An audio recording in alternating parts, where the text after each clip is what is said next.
नमस्कार बच्चों, हम पढ़ रहे हैं कृष्णा सोक्ति द्वारा लिखित मियां नसीरुद्दीन पाठ। पिछली वीडियो में हमने मियां नसीरुद्दीन पाठ का सार समझा है और कृष्णा सोक्ति के बारे में उनका परिचय जाना है। तो अब इसमें हम प्रश्नोत्तर की चर्चा करेंगे। तो आइए देखते हैं मियां नसीरुद्दीन पाठ के प्रश्नोत्तर। मियां नसीरुद्दीन को नान भाइयों का मसीहा क्यों कहा गया है? मियां नसीरुद्दीन कौन थे? जो रोटियां बनाते थे और बेचते थे। तो रोटियां बनाने और बेचने वाले को कहते हैं नान भाई।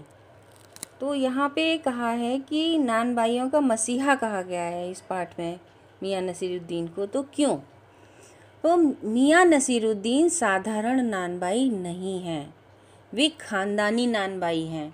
उनके पास 56 प्रकार की रोटियां बनाने का हुनर है। वे तुनकी और रुमाली जैसी महीन रोटियां बनाना भी जानते हैं। वे रोटी बनाने को एक कला मानते हैं तथा स्वयं को इस कला का उस्ताद कहते हैं। उनकी बातचीत का ढंग भी महान कलाकारों की जैसा है। जैसे बड़े बड़े कलाकार बिल्कुल आत्मविश्वास के साथ में बात करते हैं, उसी तरह से वो जो बात करते हैं वो आत्मविश्वास से भरपूर, इसलिए उन्हें नान भाइयों का मसीहा ठीक ही कहा गया है।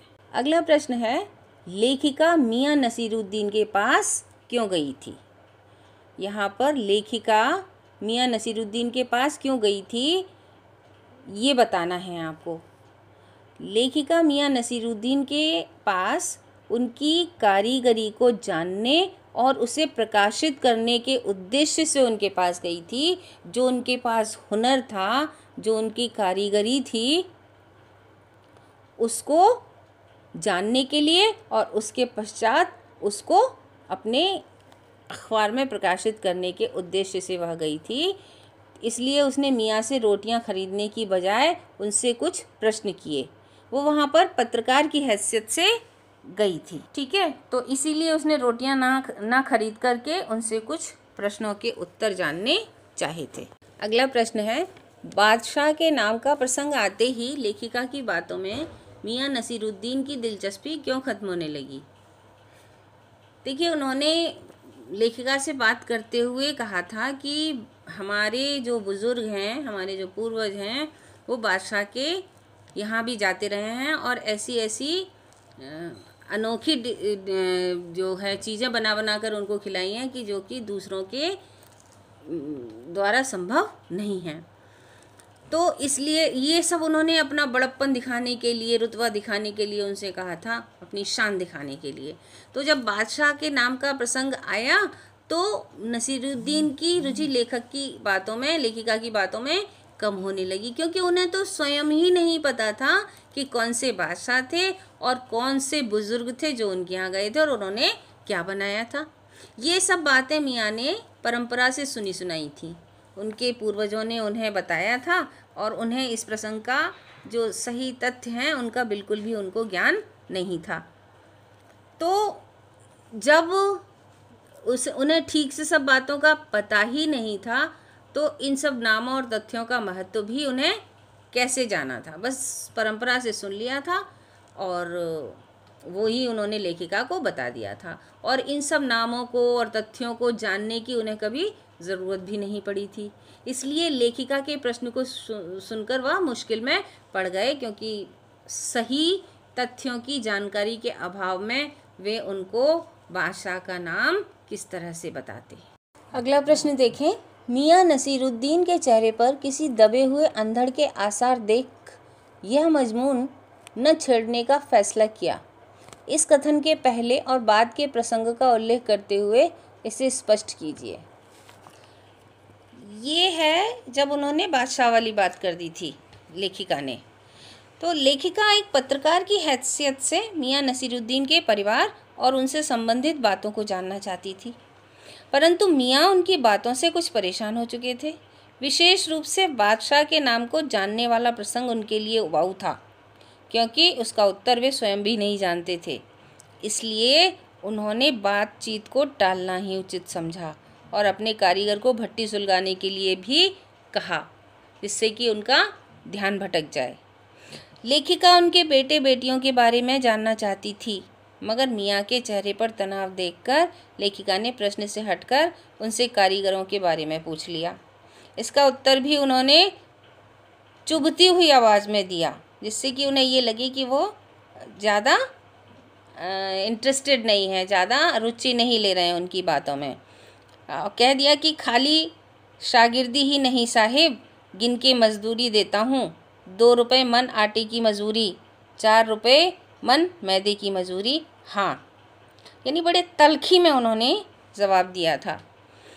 अच्छा, चूँकि वो पत्रकारों को निठल्ला समझते थे और स्वयं को कामकाजी आदमी समझते थे कि हाँ, मतलब पत्रकार जो हैं उनको कोई काम नहीं होता, बैठे बिठाए दूसरों की जो है निजी ज़िंदगी में झांकते फिरते हैं, तो इसलिए भी वो उबाऊपन दिखा भी रहे थे और रुचि भी नहीं दर्शा रहे थे उनकी बातों में। लेखिका ने मियाँ के चेहरे के भाव और आवाज़ से समझ लिया था कि अगर वह बेटे बेटियों का सवाल छेड़ेगी तो मियाँ नसीरुद्दीन साफ साफ जाने के लिए अवश्य कह देंगे। इसलिए उसने इस मजमून को न छेड़ने का फैसला किया। मजमून मतलब इस विषय को। उन्होंने सोचा कि अब इस विषय को हम ज़्यादा नहीं छेड़ेंगे, क्योंकि छेड़ने पर इनको बुरा लग जाएगा और ये सीधे सीधे कहेंगे कि जाइए, मैं आपसे बात नहीं कर रहा हूँ। तो इसलिए उन्होंने चुप्पी साध ली। अगला प्रश्न है, पाठ में मियाँ नसीरुद्दीन का शब्द चित्र लेखिका ने कैसे खींचा है?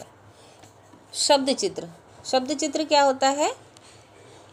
एक तो चित्र होता है जिसे हम पेंसिल से बनाते हैं, उसमें रंग भरते हैं, वो चित्र हो गई, चित्रकारी हो गई। शब्द चित्र होता है किसी भी व्यक्ति या किसी भी वस्तु के विषय में शब्दों से ऐसे वर्णन कर देना कि सुन करके या पढ़ करके हमारे सामने उसका चित्र ही उपस्थित हो जाए, उसे कहते हैं शब्द चित्र। यानी किसी के विषय में बताना कि वो हमारे सामने कल्पना में साकार हो उठे। तो पाठ में लेखिका ने मियाँ नसीरुद्दीन का शब्द चित्र इस प्रकार खींचा है। हमने जो अंदर झांका तो पाया मियाँ चारपाई पर बैठे बीड़ी का मजा ले रहे हैं। मौसमों की मार से पका चेहरा, आँखों में काइयाँ, भोलापन और पेशानी पर मजे हुए कारीगर के तेवर। इस तरह से उन्होंने मियाँ नसीरुद्दीन के विषय में बताया है। अब पढ़ कर के ही हमारी कल्पना में इनका चित्र साकार हो उठता है कि वो इस तरह का एक व्यक्ति है जो चारपाई पर बैठ कर के बीड़ी पी रहा है। पाठ के आसपास में अगला प्रश्न देखें। पहला, मियाँ नसीरुद्दीन की कौन सी बातें आपको अच्छी लगी? अब पाठ में जब हम पाठ पढ़ते हैं तो हमें मियाँ नसीरुद्दीन का बोलना लगता है कि बड़ा पत्रकार हैं, लेखिका हैं, तो उनसे बड़ा बेरुखी से बात कर रहे हैं, तो हमें कहीं ना कहीं अच्छा नहीं लगता है। लेकिन आप देखें, साहित्य में हर व्यक्ति का चरित्र चित्रण होता है कि जिसमें कुछ अच्छी बातें हैं तो कुछ ख़राब बातें भी हैं। तो हमें यहाँ पर उनका सकारात्मक रूप देखना है, सकारात्मक पक्ष देखते हुए यह बताना है कि उनकी कौन कौन सी बातें थीं जो हमको अच्छी लगीं।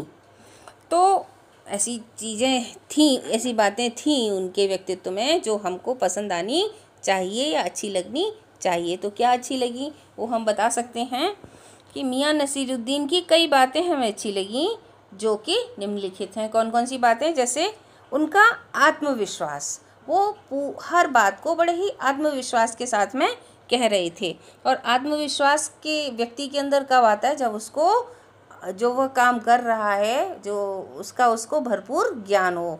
तो उनको अपने पेशे से संबंधित पूरा ज्ञान था, जिसकी वजह से वो आत्मविश्वास से लबरेज थे। तो उनका आत्मविश्वास से भरपूर बातें करना हमें अच्छा लगा। एक महिला पत्रकार के समक्ष भी सभी प्रश्नों का उत्तर पूरे विश्वास से, जोर देकर और अदा के साथ उत्तर देना, ये हमें उनकी बात अच्छी लगी। दूसरा, अपने पेशे से उनका लगाव। उनका पेशा छोटा है बड़ा है ये मायने उनके लिए नहीं रखता। वे अपना काम बड़ी ही रुचि के साथ करते हैं और हुनर सीखने के लिए रुचि को महत्व देते हैं। बातें करते हुए भी उनका ध्यान अपने काम पर पूरी तरह लगा रहता है और ये वे स्पष्ट करते हैं कि अगर आपको अपने काम से प्यार नहीं है तो आपको उसमें जो है हुनर आपका आ ही नहीं सकता, आप उसमें परफेक्शन, परिपक्वता आ ही नहीं सकती। उसके लिए आपको पहले अपने पेशे से, अपने काम से प्यार करना आना होगा। तो ये चीज़ हमें बहुत अच्छी लगी कि वो अपने पेशे से प्यार करते थे, उन्हें उससे पूरी तरह से लगाव था। बातों के साथ साथ वो अपने काम पर भी पूरा ध्यान दे रहे थे।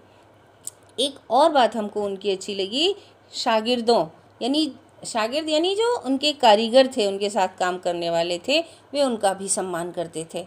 वे अपने शागिर्दों का सम्मान करते हैं, उन्हें पूरा वेतन देते हैं, उनका शोषण नहीं करते। इसीलिए वे गर्व के साथ लेखिका को शागिर्दों को दिया जाने वाला वेतन भी ऊंची आवाज़ में ही बताते हैं। ऊंची आवाज़ में बताने का तात्पर्य है कि जब शागिर्द काम कर रहे हैं और उनका वेतन उन्हें बता रहे हैं, तो वो कारीगर भी सुन रहे होंगे जिनको वेतन मिलता है, इसका मतलब उसमें सच्चाई है। तो वे अपने कारीगरों का सम्मान भी करते थे और इसी कारण उनको पूरा वेतन देते थे, मेहनताना पूरा देते थे। तो ये कुछ बातें हैं जो हमें उनकी अच्छी लगती हैं। तो ठीक है बच्चों, हमने कुछ प्रश्नों पर चर्चा कर ली, इनको आप लिख लीजिएगा। अब शेष प्रश्नों पर हम चर्चा करेंगे अगले वीडियो में।